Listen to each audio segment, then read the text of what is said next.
My name is Edward Grant. For most of my life, I thought my greatest battles were fought in the courtroom until I discovered the real war was waiting inside my own home. I never imagined my daughter would turn against me, or that my own grandchild would be the one to whisper the warning that shattered everything I believed about family. If you enjoyed this story, don't forget to like, share, subscribe, and comment your thoughts below. Type 1 if you resonate with this story. Grandpa run mom wants to kill you. Noah whispered, his trembling voice stabbing through me like a knife.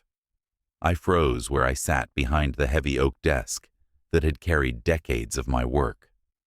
The words hung in the air longer than any echo, sharper than any verdict I had ever heard in a courtroom. My grandson's face peeked through the narrow crack of the study door, his wide eyes shimmering in the shadows.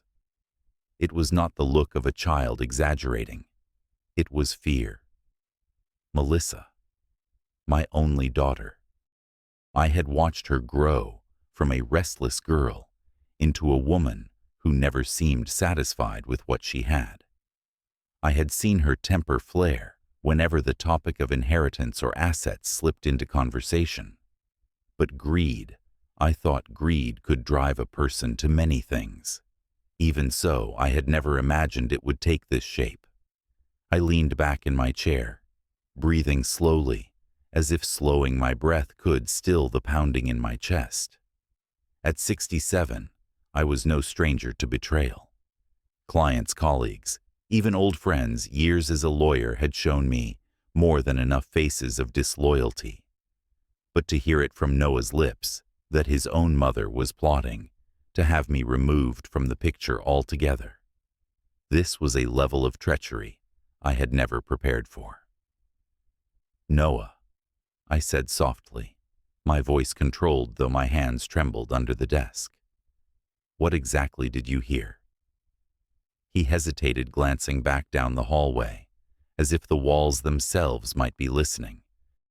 Then, gathering his courage, he stepped fully into the study and closed the door behind him.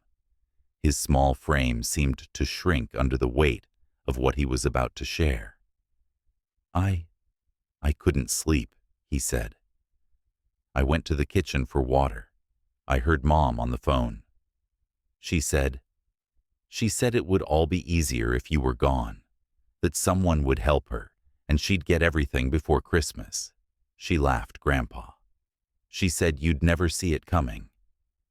His words hit me like cold water. Christmas. The end of the year. That was when I had planned to update my will. Melissa knew this. She had been asking about it for months, pretending it was out of concern for Noah's future. But I knew her interest was sharper than that. If she wanted to act before I changed anything, then yes, time was not on my side. I rose from my chair, slowly forcing steadiness into every movement. "You did the right thing telling me," I murmured, placing a hand on his shoulder. "But you mustn't tell anyone else, do you understand? Not a word. For now, you heard nothing. You said nothing." His small head nodded quickly, though his lips trembled. The boy was scared, but there was bravery in him, a kind I recognized. That honesty had saved me more than once in a courtroom. Now perhaps it would save me in my own home. I extinguished the desk lamp, plunging the room into deeper darkness. My thoughts raced, but I forced myself to remain composed. Fear would not serve me. Melissa might already be arranging documents, whispering with strangers, pushing pieces across the board, while I sat idle. If I reacted recklessly, I'd lose before the game began. I had one advantage: silence. She didn't know that I knew, that ignorance could become my shield, my leverage. If I wanted to survive this, and not just survive, but turn the tide, I needed evidence, proof that her greed had crossed the line into conspiracy. "Noah," I said again, my voice steadying. "Now go back to bed. Go back to pretend you were never here. Tomorrow you act normal with your mother. Can you do that for me?" His eyes searched mine, frightened but trusting. "Yes, Grandpa." I watched him slip out his small feet, silent against the hardwood floor, until the door clicked shut behind him. The house was quiet once more, but the silence was different now. He had lit a match in the dark, and I could see the outlines of danger, where before I had thought only of peace. I poured myself a glass of scotch from the cabinet and stood by the window, staring at the October night, pressing in over Boston's outskirts. The estate, with its manicured lawn and quiet fences, looked as safe as it always had. But within these walls, the threat was closer than any intruder. My own blood, my daughter, scheming with some unknown figure to erase me. I thought back to the years I had provided for her, to the countless chances I had given her to build her own independence. Yet she had squandered them, choosing shortcuts, reckless investments, always circling back to me when debts caught up. And now, with the will pending revision, she must have realized her window was closing. I clenched my jaw, swallowing down the bitterness. There was no use confronting her yet. Anger would play directly into her hands. What I needed was clarity, evidence, and time. Time to turn her arrogance against her. Time to ensure that when the moment came, she would fall into the very trap she had set for me. The study smelled of old leather and faint smoke, a familiar comfort in a night that had shifted everything. I returned to my desk, opened the drawer where I kept my files, and looked at the blank pages of my notes. These would no longer be for clients, nor for court cases. They would be for me, for survival, for strategy, for reclaiming the dignity my own daughter thought she could strip away. I could already imagine the faces. She might have contacted lawyers, willing to bend the rules, doctors, who could be bought to sign false diagnoses, accountants, skilled at twisting numbers. I had seen all of their kinds in court, and I had beaten them before. If Melissa thought I was too old, too frail, too blind to recognize a con, then she had forgotten who raised her. The scotch burned as it went down, but the fire steadied me. I would not run, not in the literal sense Noah feared. Running would mean surrendering my name, my home, my life's work. No, if Melissa wanted to declare war, she would find that I had no intention of dying quietly. Still, I could not shake the weight of Noah's whisper. His innocence had been forced into the ugly world of betrayal, far too young. For him, if not for myself, I would see this through to the end. If the boy's words were true, then every breath I took in this house was borrowed.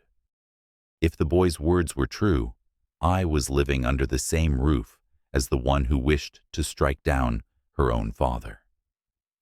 I no longer looked at Melissa with the eyes of a father, but with the eyes of a lawyer. The week after Noah's warning passed, like a silent storm.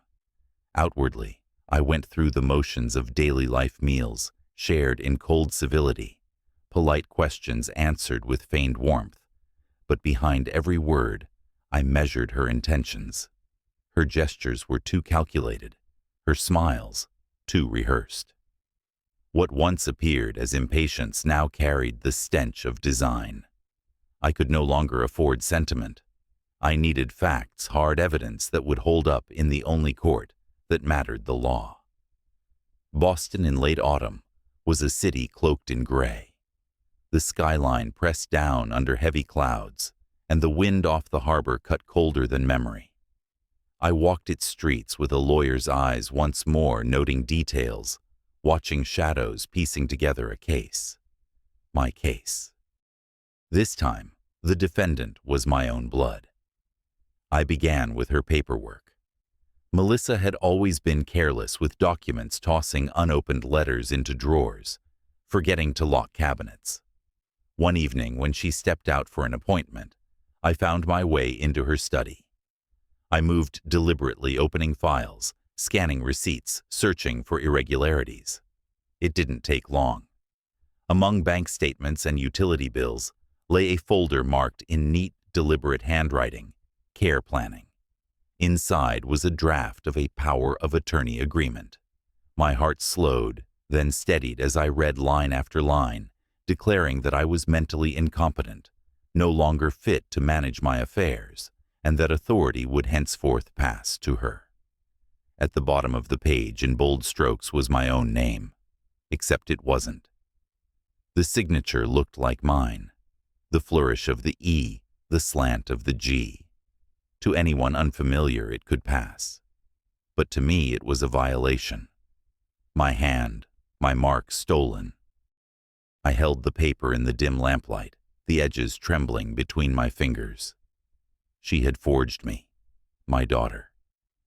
I photographed every page, carefully storing them in a secure folder on my phone, then again on a flash drive. Redundancy was survival. No evidence would vanish if she found the originals missing. I placed everything back as I had found it. The folder aligned perfectly.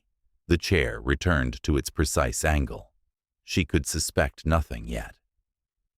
Days later, opportunity struck again. I had retreated to my study late one night when I heard her voice carry through the thin wall adjoining the guest room. It was low, deliberate, but tension made her careless. I moved closer, easing open the vent that connected the rooms, and listened.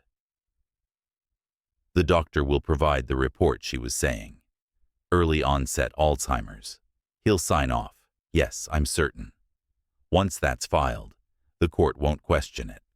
I'll have full control, and the assets can be moved immediately." A pause. Then a man's voice, muffled, but clear enough. "You'll need him to appear frail. Any public misstep will strengthen the case." Her laugh followed, brittle and cold. "Leave that to me. He's too old to fight. By Christmas it will all be finished." Every syllable was a blade. I pressed record on my phone, capturing her tone, her words, the damning conversation that revealed a conspiracy larger than greed. She had enlisted an accomplice, some lawyer, no doubt, whose ethics were for sale, and a doctor willing to commit fraud. A second layer of betrayal, not only her hand, but others against me. When she ended the call, I retreated into the dark, breathing slow and steady. I had the first thread of a web. Forged documents, recorded collusion.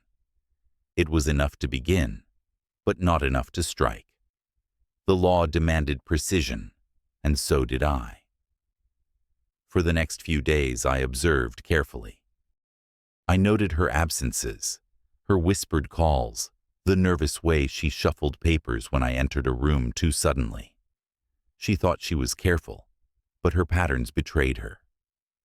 At times, she left her laptop open, and though I could not access everything, I caught glimpses of email chains, with subject lines like case file and medical records. Each glimpse confirmed what Noah had warned. She was moving quickly, determined to secure everything before the year turned. The betrayal no longer stung the way it had in the first moments.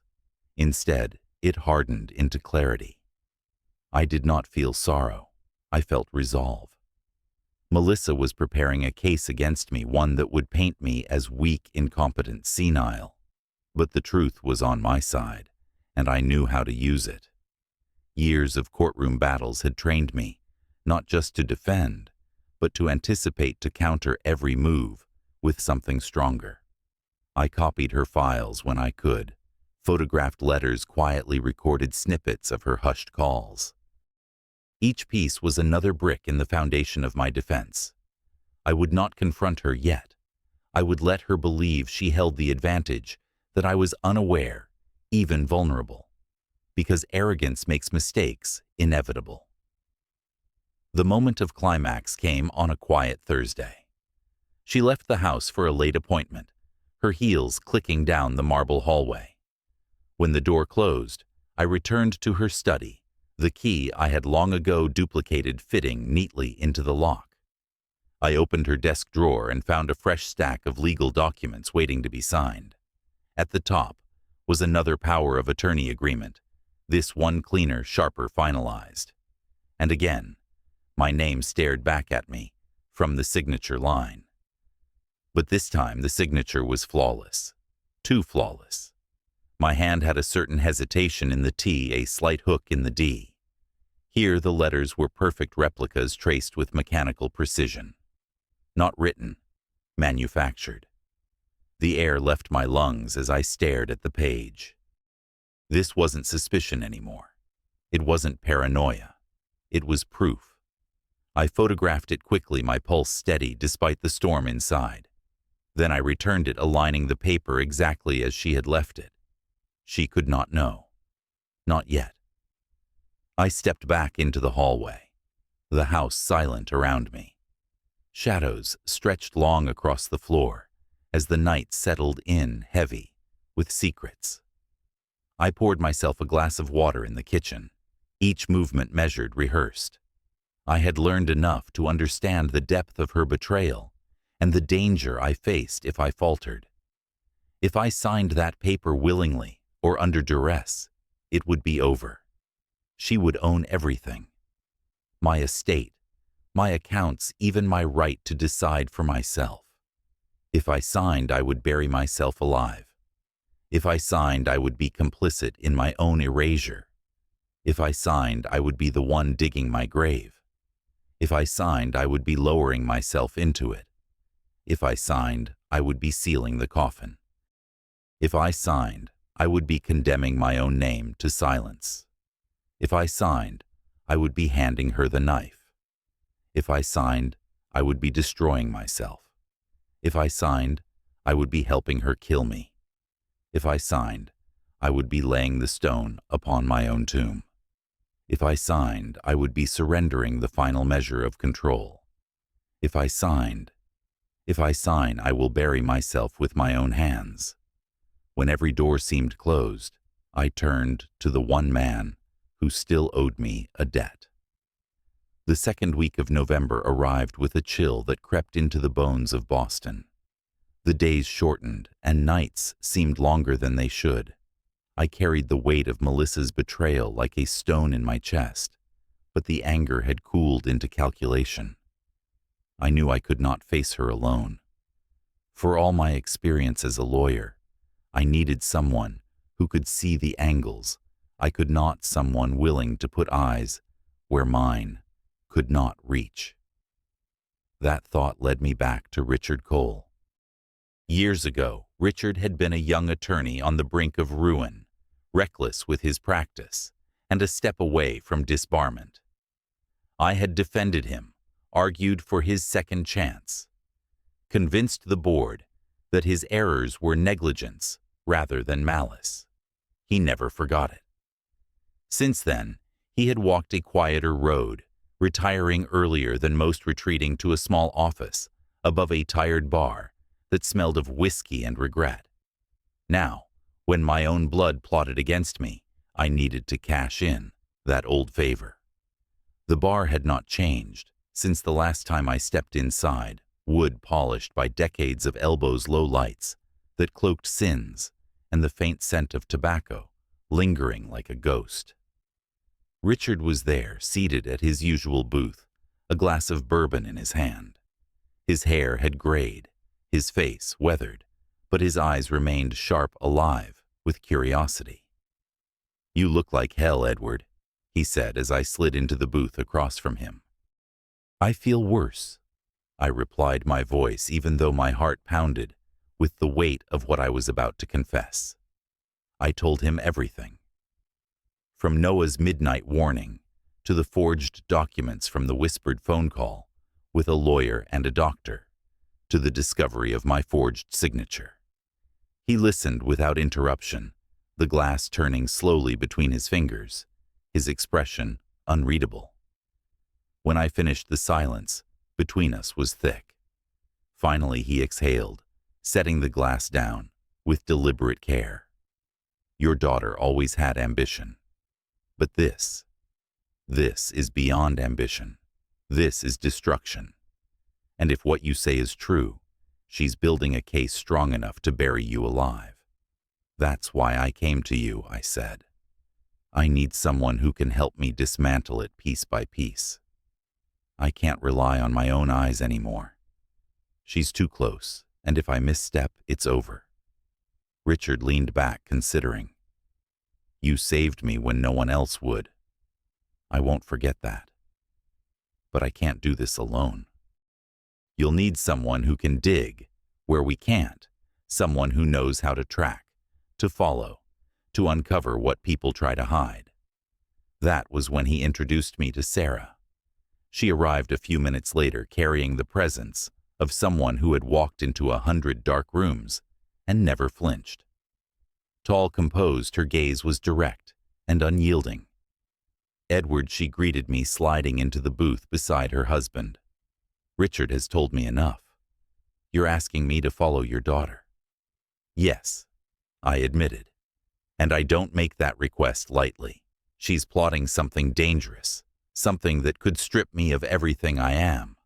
I need to know who she speaks with, where she goes, what she hides. Sarah's lips tightened in thought. Family cases are the worst. Blood makes people reckless. They take risks no stranger would ever dare. If she's desperate, she'll make mistakes, and I'll be there when she does. The following days, Sarah began her work. She tailed Melissa through the city to meetings in quiet cafes, to hurried visits at offices downtown, to long hours locked in her apartment. Through surveillance, she tracked names, dates, and transactions. Slowly, a picture emerged. Melissa wasn't just greedy, she was drowning. Richard and I waited in his office one cold afternoon when Sarah walked in, her expression grave. She laid a folder on the desk, papers spilling across the worn wood. She's been hiding something big, she said. Inside were statements from an investment account Melissa had tried to conceal. The numbers were brutal. Failed ventures, risky trades, money bleeding out faster than she could replace it. Her fortune was not growing, it was collapsing. And with it, her desperation. She's buried in debt, Sarah continued. Millions. She's been covering it up, moving funds, borrowing against promises that will never be met. The only way out for her is fast cash. And the fastest way is to seize control of your estate. I studied the documents, each page a dagger, each figure confirming what instinct had already told me. Melissa wasn't just greedy. She was cornered. And when people are cornered, they lash out. Her plan to forge my incompetence wasn't just ambition, it was survival.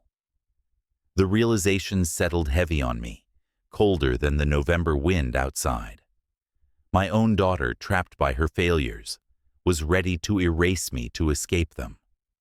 She had been planning this longer than I imagined, laying the groundwork piece by piece, ensuring that when the moment came, her hand would seem steady, her case unshakable. Richard broke the silence. This isn't just fraud. It's motive. A jury will see it. She needed the money, and you were the obstacle. But Edward, if she's been preparing this for years. Sarah finished his thought. If this is true, she's been plotting to remove you for far longer than you think. The words struck me with finality, as if the gavel had already fallen. If this was true, she had been preparing to erase me for many years. Dad, sign it. I'll take care of you for the rest of your life. Melissa held out the stack of papers, her voice sweet as a blade. We sat in the grand living room of the house I had built decades ago. The fire in the hearth cast long shadows against the polished floor, but warmth never reached the space between us. Noah hovered near the staircase, pretending to flip through a book, though his wide eyes betrayed his nerves. He should not have had to witness this yet. Fate had placed him here, at the precise moment truth demanded a witness. Melissa smiled with a rehearsed tenderness, the kind that might fool an outsider. But not me. Not anymore. Every word, every gesture was another thread in the trap she had woven. The papers in her hand weren't just a formality. They were shackles disguised in legal ink. I studied her calmly, letting my hands tremble just enough to appear frail. I had learned long ago that a mask could be a weapon. If she believed me weaker than I was, she would overplay her hand. "What is this, Melissa?" I asked softly, as if my mind was fogged. "Why the rush?" Her lips curved into pity, but her eyes burned with hunger. "It's just a power of attorney, Dad. Nothing complicated. You don't need to deal with bills and doctors and all that stress anymore. Let me handle it. You deserve peace." Peace. The word stung. Peace had never been her goal. Control was. She pushed the pen across the table toward me, her nails tapping impatiently on the folder. I reached for it, my fingers shaking as though age had stolen my steadiness. The pen slipped deliberately from my grasp, rolling across the floor. I bent to pick it up slow, deliberate buying seconds. "Dad," she urged, her voice tightening. "Please, just sign. It's for the best." My phone buzzed in my pocket, a single vibration. The signal from Sarah. I excused myself with a cough, pulling a handkerchief as though to hide my frailty. In truth, I slipped the phone into my palm, glancing at the message. "She's finished everything. Fake medical reports, financial statements. File is ready for court." The words tightened my jaw. Melissa's plan wasn't speculation anymore. It was complete. She had gathered her false arsenal, fraudulent diagnoses, fabricated numbers, all waiting to be unleashed. I looked back at her, masking the storm inside. She thought she was minutes away from victory. She believed her lies were secure. But lies always carry cracks, and tonight she let one slip. As I hesitated over the papers, Noah's small voice broke the tension. "Mom," he said carefully, "why does Grandpa have to sign it tonight?" Melissa's face twitched, irritation breaking through the veneer. She turned on him, her tone sharp, despite the sweetness she tried to coat it with. "Because Noah, everything will be easier when he's no longer here to make things difficult." The words fell heavy in the room. Noah's eyes widened. His breath caught. He looked at me, then back at her, as if trying to understand whether his own mother had truly spoken those words. My heart hammered, not from fear, but from the recognition of the gift she had just given me. For weeks, she had hidden behind whispers, papers, and phone calls. Now, in her arrogance, she had spoken aloud what she intended, spoken it in front of the one person whose innocence no court could question. I let the silence linger, the fire crackling behind us, the weight of her slip sinking into the air. She didn't realize yet what she had done, but I did. I had spent a lifetime understanding evidence, knowing what swayed juries, what pierced through lies. A child's unfiltered memory was stronger than any document. Somewhere beyond these walls, the press had already begun sniffing at rumors. Sarah had told me journalists were circling whispers of a brewing inheritance battle, trickling into the public. Melissa would soon face scrutiny she couldn't control. And now, thanks to her own tongue, I had something stronger than forged signatures or fraudulent doctors. I had her words spoken in her own house, in front of her son. I steadied my hands, picked up the pen again, and let it hover over the page. She leaned closer, anticipation flickering in her eyes. But inside, I felt the tide turning. She thought she had trapped me. She thought this was the moment I surrendered. But this was the moment she condemned herself. Now I had a witness. Now I had proof. Now I had exactly what I needed. Now I had my grandson. Now I had the one truth no lie could erase. Now I had a witness, my own grandson. I no longer had to run. Now it was Melissa's turn to stumble into the snare she had built for herself. The air in Richard's office was heavy, with the smell of old leather and the faint trace of bourbon that never seemed to leave his shelves. It was mid-December, the city already lit with festive lights, yet inside that narrow room above the bar, we were preparing for war. Files lay scattered across the desk, evidence pieced together like weapons ready to be drawn. I felt the weight of each page, as if it were steel, in my hands. Richard leaned over the table, tapping the stack of forged agreements I had collected.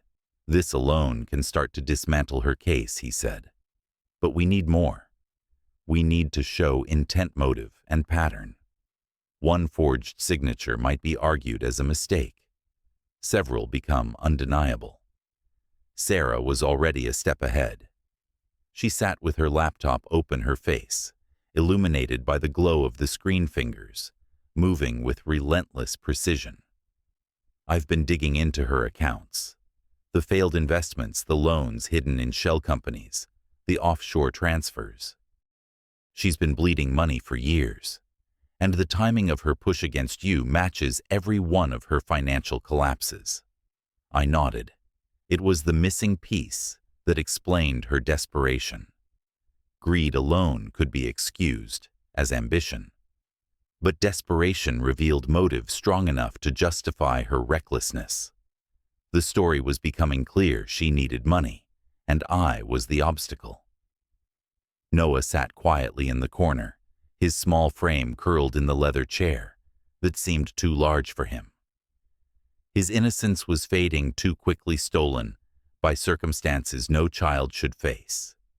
Yet when Richard explained what would be expected of him, standing before strangers, telling the truth about his mother's words, he didn't flinch. "Will they believe me?" Noah asked, his voice barely above a whisper. I crouched beside him, steadying my hand on his shoulder. "Yes, they will. Because you don't lie, and because you heard what she said. You don't have to be afraid. All you have to do is tell the truth." He nodded, eyes clear, braver than many men I had defended in court. It struck me that my fight was no longer only for myself. It was for him, too, for the chance that he would grow up knowing justice could prevail, even when betrayal came from within. The nights blurred together as we prepared. Richard drafted motions, cross-examination questions, contingency plans. Sarah chased down loose ends, securing statements from the so-called doctor Melissa had leaned on, tracing payments that tied directly back to her. Each discovery tightened the net, pulling it closer around her. The climax came one late evening, when Sarah burst into the office clutching a thin folder. Her breath was sharp, her eyes alight with the thrill of revelation. She laid the papers down in front of me. "Here," she said. "The first one. The earliest forgery." I opened the folder, and there it was. A contract from nearly a year earlier, my name sprawled across the bottom. It was almost perfect, almost invisible. But I knew my own hand. The subtle curve in the E was wrong, the tilt of the T unnatural. Melissa had been planning this far longer than we imagined. "This proves premeditation," Richard said grimly. "She wasn't acting out of sudden panic. She's been laying the groundwork for months, if not years. A jury will see this for what it is, a calculated scheme." I stared at the paper, the forged lines staring back at me like a ghost of my own hand. She had tried to erase me long before Noah's whisper had reached my ears. The betrayal cut deeper, but the evidence strengthened my resolve. Each forgery, each lie, each false document was another link in the chain she had wrapped around herself. Outside, the city celebrated the season with lights and music, unaware of the storm brewing behind courtroom walls. For me, the countdown had begun. Sarah reminded us of the date, her voice steady. "The hearing is in 5 days. Everything we've gathered must be airtight. No mistakes, no gaps." 5 days. That was all that remained between me and the truth, between her lies and their collapse, between the quiet erosion of my legacy and its defense. I closed the folder, setting it carefully atop the growing pile of evidence. My heart was calm, my resolve sharper than it had ever been. She thought she had built a flawless case. She thought her father would go quietly, weakened by age, too blind to see her schemes. But she had forgotten who raised her. She had forgotten the courtroom was my battleground, long before it became her weapon. The days ahead would test everything I had, left my patience, my strategy, my will. But I knew the outcome already, because truth does not die, no matter how many lies are piled upon it. 5 days from now, I said quietly, my voice cutting through the silence in that courtroom. Truth will kill every lie she has built. Every eye turned toward me as I stepped into the courtroom. The Suffolk County Courthouse was packed to suffocation. Reporters lined the benches, cameras clicking before the bailiff barked for silence. Strangers whispered, sensing blood in the air. I walked slowly, deliberately, cane in hand. Though I didn't need it, the picture of the man Melissa had painted, old, fading, weak. Let them think it. Illusion had always been a weapon.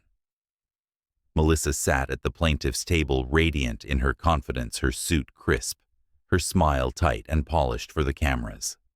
She leaned toward her attorney, whispering, and laughed quietly, as though the outcome was already certain. In her mind, she had won long before I entered the room. She believed her story would be swallowed whole, the failing father, the doting daughter stepping in to rescue him from himself. The judge entered the room, rose, and the trial began. Melissa's lawyer opened with feigned sincerity, his words dripping with condescension. Your Honor, this is a simple case. My client has acted only out of love and concern for her father. His memory is failing. His capacity to manage his estate has deteriorated. For his own safety, she asks for guardianship. He gestured toward me, as if I were already diminished. I kept my expression blank, letting him build his fiction. Because the higher the lie climbed, the harder it would fall. Melissa followed with her performance. She spoke of my supposed forgetfulness, my imagined lapses in judgment, her voice breaking at rehearsed moments. I only want to protect him, she said, dabbing her eyes with a handkerchief she didn't need. The jury watched, some nodding sympathetically. But then Richard stood. His presence was steady, his words precise. Your Honor, what we have heard is a script written to deceive this court. But behind every script lies the truth. And the truth today is documented in black and white. He laid out the forged contracts, one by one, the signatures carefully displayed for the judge and jury. He highlighted the inconsistencies, the unnatural slant of the letters, the flawless replication impossible for any genuine hand. Forgery. He declared, his voice cutting through the room, designed to strip a man of his rights, his legacy, his dignity. Gasps rippled through the gallery as Sarah presented the supporting evidence, the doctored financial statements, the false medical reports. She narrated the trail of payments, tracing them back to Melissa's accounts, connecting her desperation to her crimes. The picture was no longer a dutiful daughter. It was a woman drowning in debt, clawing for survival at any cost. The judge's gaze hardened. Melissa shifted in her seat, her mask slipping just enough for me to see the panic behind her eyes. She glanced at her attorney, who fumbled through papers that now felt like ashes in his hands. And then came Noah. He walked to the witness stand with small, measured steps, his hands clenched at his sides. The oath was administered, and he looked toward me before speaking, his voice steady, despite the tremor in his frame. I heard my mom. He said, his words clear, in the stillness. She told someone it would be easier when Grandpa was gone. She said it in our house. She said it when she thought no one was listening. The courtroom was silent. No document, no signature, no testimony could strike deeper than the unvarnished truth from a child's mouth. Melissa paled, her lips parting as if to deny it, but the weight of Noah's innocence crushed her defense before it left her throat. The press cameras clicked furiously, capturing every flicker of her unraveling composure. She was no longer the polished guardian. She was exposed, a fraud, unmasked in front of strangers, her own son, the mirror, reflecting her betrayal. The climax struck like a gavel. The judge leaned forward, his voice firm. This court finds that the contracts presented are fraudulent. The power of attorney is void. The petition for guardianship is denied. The evidence demonstrates a calculated attempt to defraud and manipulate. Judgment is entered in favor of Edward Grant. The sound of the gavel was more than finality. It was vindication. Melissa collapsed into her chair, her face drained of color, as reporters surged forward, cameras flashing, microphones raised. Her name, once associated with ambition, was now tied to deceit. Her reputation lay in ruins, shredded under the weight of her own schemes. I rose slowly, my movements deliberate, every eye still upon me. The courtroom swelled with murmurs, the flash of cameras stinging like sparks. I felt no triumph, only the cool satisfaction of truth, revealed justice restored. Melissa avoided my gaze, hiding behind trembling hands. But Noah looked at me, his eyes bright with relief, and in that moment, I knew the fight had been worth every breath. The reporters shouted, the questions flying faster than the bailiff could contain them. I paused, turned toward the cameras, and let my voice carry above the noise. Never underestimate an experienced man. I looked straight into the lens. In that courtroom, I didn't just reclaim my name, I reclaimed my dignity. The people who tried to bury me under lies ended up crushed by the weight of their own deceit. Justice isn't handed to you. You fight for it step by step, no matter how late in life the battle comes. And if my story proves anything, it's this: never underestimate the resolve of a man who has already weathered storms most would not survive.